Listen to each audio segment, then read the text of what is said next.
sauf Emmanuel Macron. En tout cas, cette semaine, il a expliqué qu'il pouvait travailler avec tous ceux qui étaient prêts à trouver des points en commun. Il a cité Valérie Pécresse. On interrogeait Bruno Le Maire sur votre cas personnel.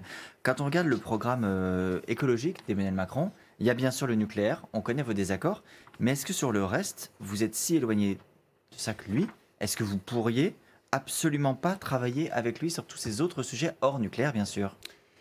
Écoutez, ça vous a pas échappé, je suis candidat à l'élection présidentielle en fait. Mhm. Je ne suis pas candidat à rejoindre un gouvernement d'Emmanuel Macron. Emmanuel Macron est le président qui a été condamné 2 fois par la justice française pour inaction climatique. Vous avez entendu son programme dorénavant sur l'agriculture. Il le reconnaît comme ça, il le revendique. Numérique, robotique, génétique. C'est-à-dire qu'il veut remplacer les paysans par des robots et réintroduire les OGM dans notre agriculture. Et là, ce qu'il vient de dire ces derniers jours, il faut s'affranchir des contraintes environnementales pour avoir un modèle encore plus productif. Eh bien, écoutez, c'est exactement l'opposé du modèle agricole que nous portons. Nous portons un projet de souveraineté alimentaire. Ça veut dire quoi? On a moins d'élevage industriel, la souffrance animale, élevé, nourri avec des tourteaux de soja qui viennent du Brésil, qui participent de la déforestation et du dérèglement climatique, moins dépendants des engrais azotés qui appauvrissent nos sols et viennent de Russie, et moins dépendants des marchés internationaux pour vendre. Nous, on veut une agriculture avec des paysans payés dignement, qui protègent la biodiversité et dont on sort progressivement des pesticides parce que c'est un enjeu de biodiversité et de santé majeur. Donc vous voyez bien que sur l'écologie, au fond, ce quinquennat a été un quinquennat où les lobbies ont piloté la politique du gouvernement sur la chasse, sur l'agriculture, sur le pétrole, et que dans notre projet, on aura même une loi pour extirper les lobbies des politiques publiques et servir de nouveau l'intérêt général. Parce qu'il a été sous l'emprise des lobbies, Emmanuel Macron, pendant ces 5 ans. Très clairement. Donnez-nous un exemple. Écoutez, sur la chasse, prenons un exemple sur la chasse. Je veux dire, les lobbies de la chasse ont table ouverte à l'Élysée. Il a jamais reçu les associations de protection de la biodiversité. Mais vous, est-ce que vous ne serez pas sur les lobbies écologistes non, dans ce cas des parce qu'en fait, associations? Chacun défend ses intérêts. Vous savez, ça fait... chacun défend ses intérêts. Non, en fait, le président de la République devrait défendre les intérêts des Français. Il devrait défendre l'enjeu du climat, parce qu'on est tous percutés par le climat. Si les Français, aujourd'hui, ont quand même leurs factures qui explosent, factures de déplacement, factures de chauffage, c'est bien parce qu'il y a eu inaction climatique pendant des années et des années. Et ça ne date pas de Macron, d'ailleurs. Hein. C'était déjà antérieur. On n'a pas investi sur l'isolation des logements. D'un seul coup, quand les prix augmentent, les Français sont percutés par les dépenses de chauffage. On n'a pas investi sur les transports collectifs. D'un seul coup, les Français sont percutés par les hausses de carburant. Eh bien, c'est exactement l'inverse. Il ne l'a pas fait, nous le ferons. Alors, vous parliez de la chasse, beaucoup de questions se posent. Oui, ce que vous avez dit sur la chasse, donc le fait de l'interdire le week-end, les jours fériés et pendant les périodes de vacances scolaires avait fait beaucoup réagir sur les réseaux sociaux.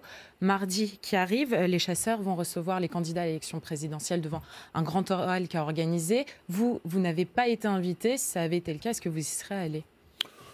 Écoutez, moi, j'ai pas peur du débat. J'ai pas peur du débat, y compris parce que je pense qu'il y a une responsabilité aussi aujourd'hui des chasseurs à faire un peu la police en leur sein.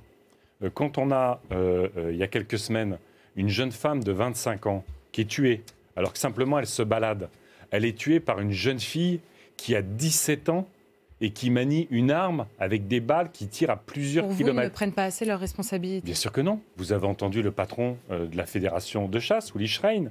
Il dit en permanence qu'en fait, il n'est pas là pour réguler, il est juste là pour le plaisir de tuer. Il défend les pratiques de chasse les plus cruelles. Il dit aussi qu'il y a de moins en moins de morts et qu'il y a des consignes de sécurité qui sont de plus en plus fortes et qui sont imposées aux chasseurs. Mais écoutez, aujourd'hui, vous avez particulièrement quand les familles vont en forêt, les vététistes, les randonneurs, vous avez des accidents qui sont insupportables. Pardonnez-moi, une jeune femme qui meurt simplement parce qu'elle se promenait, il y a un an, c'était Morgan Keane. Moi, ce que je dis, c'est que le week-end, quand il y a les familles, on doit pouvoir aller dans la nature. Moi, je viens de Picardie, je viens de l'Aisne. Et dans mon village, le samedi matin et le dimanche matin, vous sortez pas parce que ça tire à 200 mètres de chez vous. Mais les chasseurs travaillent pendant la semaine. Non, écoutez, Ils s'organiseront la moitié des chasseurs sont déjà des retraités. Donc, il faut simplement partager la nature. On ne peut pas avoir le week-end et pendant les vacances 900 000 chasseurs qui prennent en otage tout le reste de la société. On est le pays où, quand vous ne pouvez pas sortir de chez vous, à un moment donné, vous n'avez pas accès à la nature. On est le pays où on chasse le plus dans l'année, sur la période la plus longue. On est le pays où on chasse le plus d'espèces, y compris des espèces protégées. On est le pays où on élève 20 millions d'animaux par an pour être abattus dès qu'ils sortent de la cage. Eh bien oui, je veux réglementer, encadrer la chasse. Tout le monde peut accéder à la nature. On arrête les chasses cruelles et on arrête l'élevage qui, franchement... Et donc pas de chasse le week-end, et vous rédites ça, les jours fériés. C'est ma proposition. C'est votre proposition. Je vais pas bouger. Et s'il vous invite donc mardi, alors grand oral, qu'il change d'avis en vous écoutant, vous y allez? Écoutez, on verra qu'il m'invite. Bon. Hein. Mais j'ai bien compris, si vous voulez, j'ai encore entendu la dernière fois le président de la Fédération de chasse dire que j'avais du sang sur les mains. Écoutez, il y a un certain nombre de responsables. Moi, je ne mets pas tous les chasseurs dans le même panier. Il y a des gens qui respectent la chasse, c'est une tradition. Il y a des gens qui sont très respectueux et des espèces et qui ne pratiquent absolument pas les chasses cruelles. Mais il faut vraiment l'encadrer, cette chasse aujourd'hui. Pourquoi, Yannick Jadot, aujourd'hui, votre campagne a du mal à prendre? Vous êtes entre 5 et 7% dans les sondages. Est-ce que vous pensez que dans les 3 semaines, vous pouvez refaire votre retard et accéder au second tour? Et comment? Mais parce que les Françaises et les Français entrent dans la campagne. Vous le savez qu'on a eu, dans ce quinquennat, on a eu les Gilets jaunes, on a eu la pandémie, il y a la guerre en Ukraine.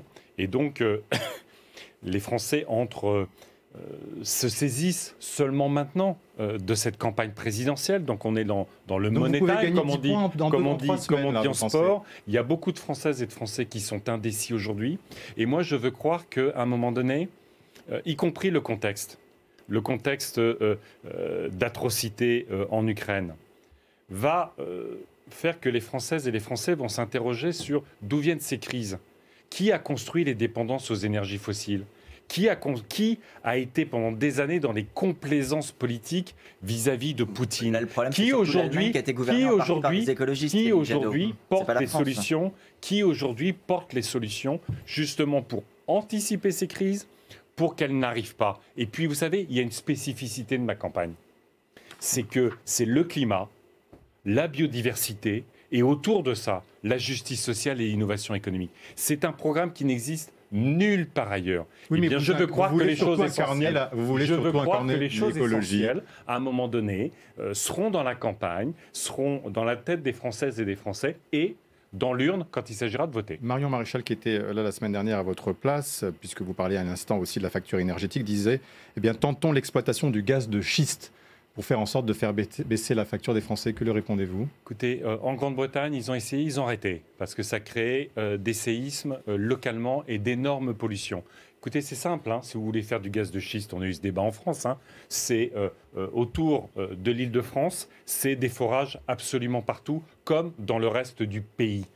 Est-ce qu'on a envie aujourd'hui, alors qu'on a tous les rapports des scientifiques qui nous alertent sur le dérèglement climatique, que ça nous percute déjà, les paysans, les Françaises et les Français qui vont potentiellement, selon les météorologues, subir une canicule cet été. Est-ce que d'un moment, on s'affranchit des vrais défis de l'humanité? Mais j'ai bien compris que l'extrême droite, ça fait longtemps qu'elle est climato-sceptique, donc là-dessus, j'ai pas de doute sur le fait qu'ils peuvent faire les choses totalement à l'envers.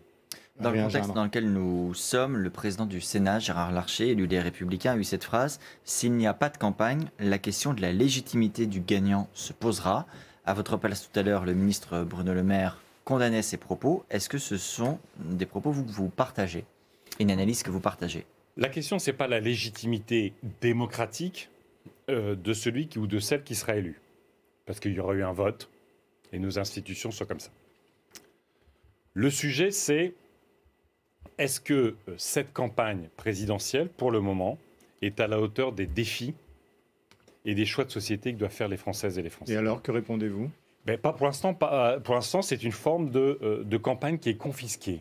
Mais par confisquée à la fois par l'actualité, évidemment, Elle écrase tout. Mais ça, c'est de la faute de personne. J'ai accusé personne. Si, c'est la faute de Poutine. Il faut quand même pas. Et de ceux qui l'ont soutenu jusque-là.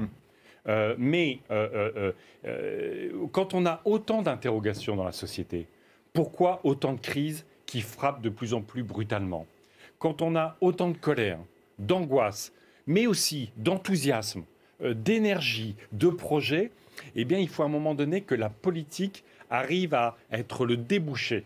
Mais qui la confisque alors, ces interrogations. Qui la confisque? Le président de la République la confisque? Le président de la République, en refusant de débattre, évidemment, ne participe pas à ce moment de démocratie. Je pense que c'est indispensable pour notre pays, au regard de ces tensions que j'exprime, qu'au fond, il y ait une forme de purge des colères, des tensions, des interrogations. Au risque d'une illégitimité? À travers un débat politique où les Françaises et les Français pourront dire voilà quels sont, face aux grands enjeux de l'hôpital, du climat, de la santé, de la biodiversité, du pouvoir d'achat, de notre souveraineté économique et alimentaire. Quels sont les choix de société que je devrais faire? Pardon, je reviens à la question qui vous était posée sur l'illégitimité telle que l'a définie Gérard Larcher. Est-ce que vous dites... Non, les institutions fonctionnent. Le président qui sera élu aura la légitimité du scrutin.